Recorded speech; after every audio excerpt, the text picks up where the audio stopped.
పిలిచినది ఎవరు? పరిశుద్ధుడైన దేవుడు. పిలిచినవాడు నమ్మకస్తుడైన దేవుడు. నేను పరిశుద్ధుని గనక మీరు కూడా పరిశుద్ధులై ఉండాలని చెప్పాడు. మరి ఆయన పరిశుద్ధుడైన ప్రకారం మనం కూడా పరిశుద్ధంగా నడుస్తున్నామా?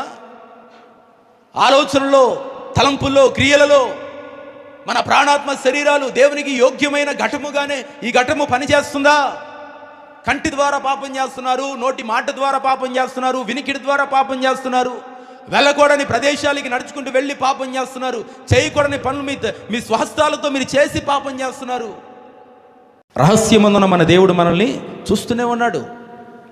4 గోడల మధ్యలోనే కదా ఈ పాపం ఎవరికి కనిపిస్తుందిలే, నేను చేసినటువంటి అతిక్రమం ఎవరికి కనిపిస్తుందిలే అని నువ్వు ఒకవేళ సమర్థించుకుంటున్నావేమో.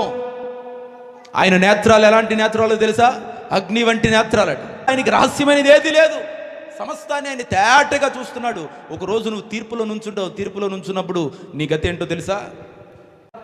ఈడ్చుకుని వెళ్ళి పాడేస్తారట నిత్య నరకాగ్నిలోనికి. మళ్ళా మాడిపోతావు జీవితాంతం, యుగ యుగాలు.